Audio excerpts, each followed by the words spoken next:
नमस्कार दोस्तों, welcome you to GK tricks. इस वीडियो में हम नीट एग्जाम्स के लिए आरबीएससी 9th क्लास की ज्योग्राफी का चैप्टर नंबर 2 से संबंधित सारे इंपॉर्टेंट प्रश्न हम इस वीडियो में कवर करेंगे। अगर आपने चैप्टर नंबर 1 के क्वेश्चंस नहीं देखे हैं तो आप इस चैनल को विजिट करके वो भी देख सकते हैं। और आपके लिए जल्द ये वीडियो आने वाला है। कुछ स्टूडेंट ये रिक्वेस्ट कर रहे हैं कि सर हमें रिविजन में काफ़ी अधिक आसानी रहेगी अगर आप जितने भी ये चैप्टर के अकॉर्डिंग अलग अलग वीडियो बना रहे हैं उनको मर्ज करके एक वीडियो प्रोवाइड करा दे। तो सबसे पहले मैं आपको प्रोवाइड करूंगा 6ठी क्लास की हिस्ट्री का एक वीडियो। टोटल 6 चैप्टर देखे थे हमने, 6 चैप्टर 6 वीडियो के माध्यम से। तो उन 6 वीडियो को मर्ज करके मैं आपको एक वीडियो जल्द प्रोवाइड करा दूंगा। रिवीजन कर लीजिएगा एक बार।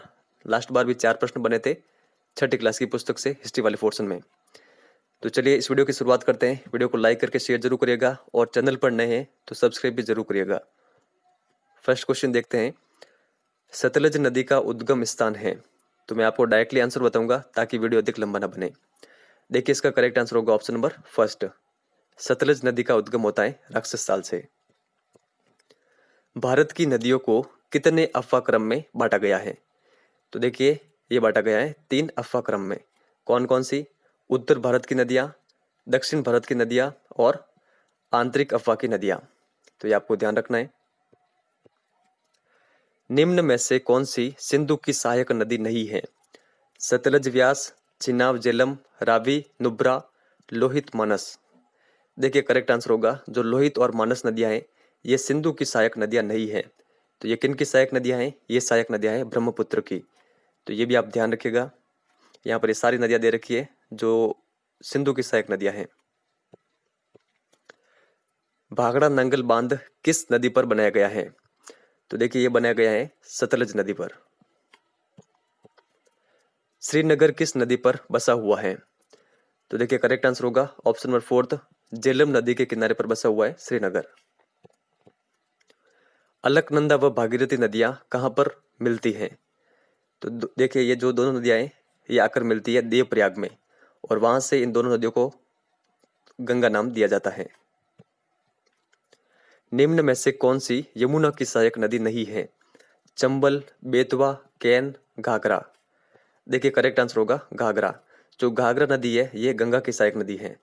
बाकी ये तीनों किन की सहायक नदियां हैं? यमुना की। और यमुना किसकी सहायक नदी है? यमुना सहायक नदी है गंगा की। यमुना कहाँ पर गंगा में आकर मिलती है? देवप्रयाग में, दिल्ली, प्रयाग या फिर पटना। तो देखिए करेक्ट आंसर होगा यमुना प्रयाग में आकर गंगा में मिलती है। कौन सी गंगा की सहायक नदी नहीं है? रामगंगा, गोमती, घाघरा, गंडक, सोन, कोसी, महानदी, यमुना या फिर तीस्ता। तो देखिए करेक्ट आंसर होगा ऑप्शन नंबर फोर्थ। जो तीस्ता नदी है ये गंगा की सहायक नदी नहीं है। तो गंगा की जितनी भी सहायक नदियां हैं इनके बारे में आप ध्यान रखिएगा। और तीस्ता किसकी सहायक नदी है? तीस्ता सहायक नदी है ब्रह्मपुत्र की। असत्य कथन है। गंगा को बांग्लादेश में पद्मा नदी कहते हैं, ब्रह्मपुत्र नदी को बांग्लादेश में जमुना नदी कहते हैं, विश्व का सबसे बड़ा डेल्टा सुंदरबन डेल्टा है, महानदी गंगा की सहायक नदी है। तो देखिए असत्य कथन है, महानदी गंगा की सहायक नदी नहीं है। तो यहाँ पर ये असत्य है। बाकी ऊपर के जो तीनों कथन है ये सत्य है। किस नदी को तिब्बत में सांगपो कहते हैं? तो करेक्ट आंसर होगा ऑप्शन नंबर सेकंड, ब्रह्मपुत्र नदी को। ब्रह्मपुत्र नदी की सहायक नदी नहीं है। दिबांग, लोहित, बारेली, सुबनसिरी, मानस, धनसिरी, हुगली, दामोदर। तो करेक्ट आंसर होगा जो हुगली और दामोदर नदियां हैं ये सहायक नदी नहीं है ब्रह्मपुत्र की।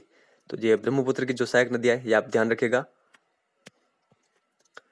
दक्षिण भारत की नदियों को कितने भागों में बांटा गया है? तो देखिए करेक्ट आंसर होगा दक्षिण भारत की नदियों को बांटा गया है 2 भागों में। एक जो अरब सागर में गिरती है, एक जो बंगाल की खाड़ी में गिरती है। तो ये आप ध्यान रखिएगा। दक्षिण भारत की गंगा किस नदी को कहते हैं? तो देखिए दक्षिण भारत की गंगा कहलाती है कावेरी नदी। किस नदी का जल कर्नाटक तमिलनाडु के बीच विवाद का कारण बना हुआ है?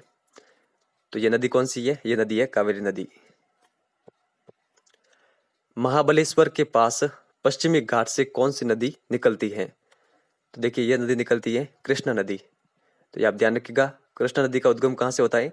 महाबलेश्वर के पास पश्चिमी घाट से। प्रायद्वीपीय पठार की सबसे बड़ी नदी कौन सी है? तो ये है गोदावरी नदी। हीराकुंड बांध किस नदी पर स्थित है? तो देखिए करेक्ट आंसर होगा हीराकुंड बांध है महानदी पर। किस नदी का उद्गम अमरकंटक पठार से होता है? तो अमरकंटक पठार से उद्गम होता है नर्मदा नदी का। कपिलधारा प्रपात किस नदी पर स्थित है? तो देखिए कपिलधारा जो जलप्रपात है ये स्थित है नर्मदा नदी पर।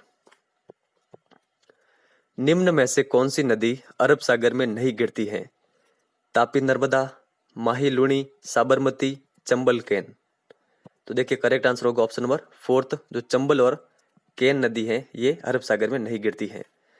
तो ये जो ऊपर दे रखी है ये सभी किन में गिरती है? अरब सागर में। तो ये आपको ध्यान रखना है। वुलर झील कहाँ पर है? उड़ीसा, राजस्थान, कश्मीर या फिर असम में?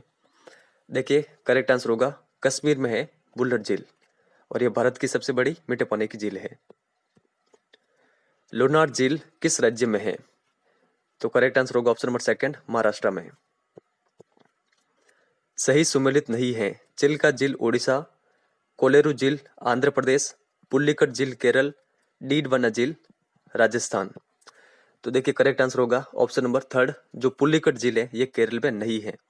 तो पुल्लिकट झील कहाँ पर है? देखिए पुल्लिकट झील है आंध्र प्रदेश में।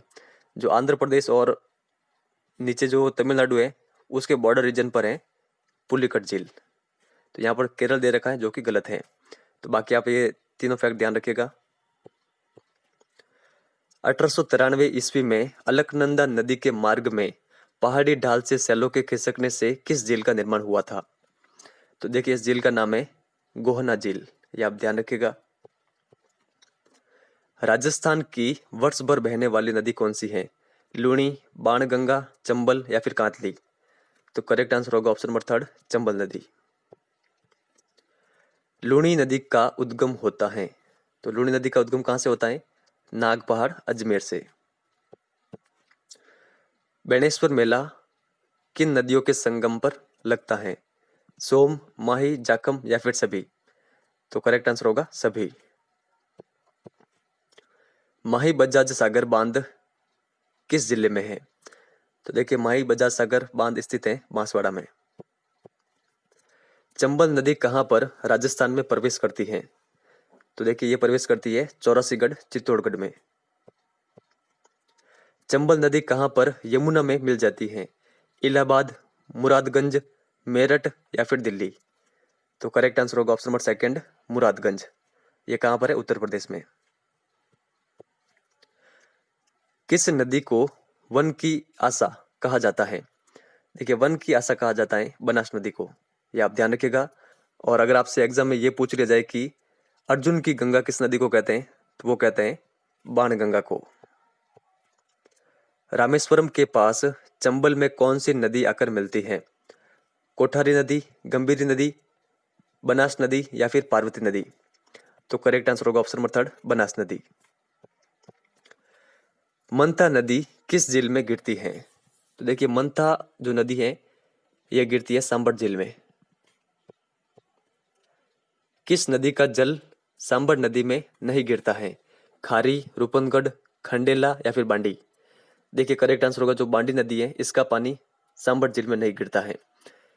तो खारी, रूपनगढ़ और खंडेला इन सभी नदियों का जल गिरता है सांबर झील में।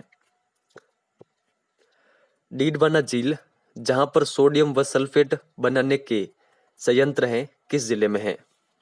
तो देखिए डीडवाना झील है नागौर में। लूणकरणसर और पचपदरा झील क्रमशः किन जिलों में है?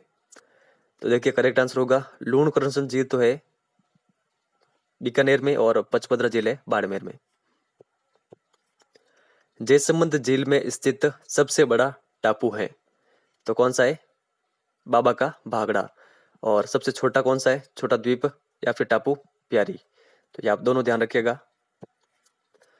राजसमंद झील का निर्माण महाराणा राज सिंह ने कब करवाया था? तो ये करवाया था 1662 में। आना सागर झील का निर्माण 1137 ईस्वी में किसने करवाया था? तो किसने करवाया था? ये करवाया गया था अन्ना जी के द्वारा। जहांगीर द्वारा दौलत बाग या फिर सुभाष उद्यान किस झील के किनारे बनवाया गया था? तो देखिए ये बनवाया गया था आना सागर झील के किनारे। सिल्लीसेड झील किस जिले में है? तो ये झील स्थित है अलवर में, ये आप ध्यान रखिएगा और ये प्रश्न कई एग्जाम में आया वो भी है। कोलयत झील किस जिले में है?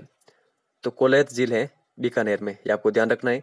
और कोलयत में ही कपिल मुनि का आश्रम भी बना हुआ है, तो ये भी आपको ध्यान रखना है। जन्नासागर झील किस जिले में है? तो देखिए ये झील स्थित है उदयपुर में, ये आप ध्यान रखिएगा। ऑप्शन नंबर 3 इसका करेक्ट आंसर है। अरब सागर में गिरने वाली सबसे लंबी नदी कौन सी है? तापी नदी, नर्मदा, पेरियार या फिर कोई नहीं? देखिए करेक्ट आंसर होगा अरब सागर में गिरने वाली सबसे लंबी नदी है नर्मदा नदी, ये आपको ध्यान रखना है। तो इस चैप्टर में जितने भी इंपॉर्टेंट प्रश्न बनते थे सभी मैंने आपको कवर कराए हैं। वीडियो कैसा लगा है कमेंट सेक्शन में जरूर बताइएगा और इस प्रश्न का आंसर आपको इस वीडियो के कमेंट सेक्शन में देना है।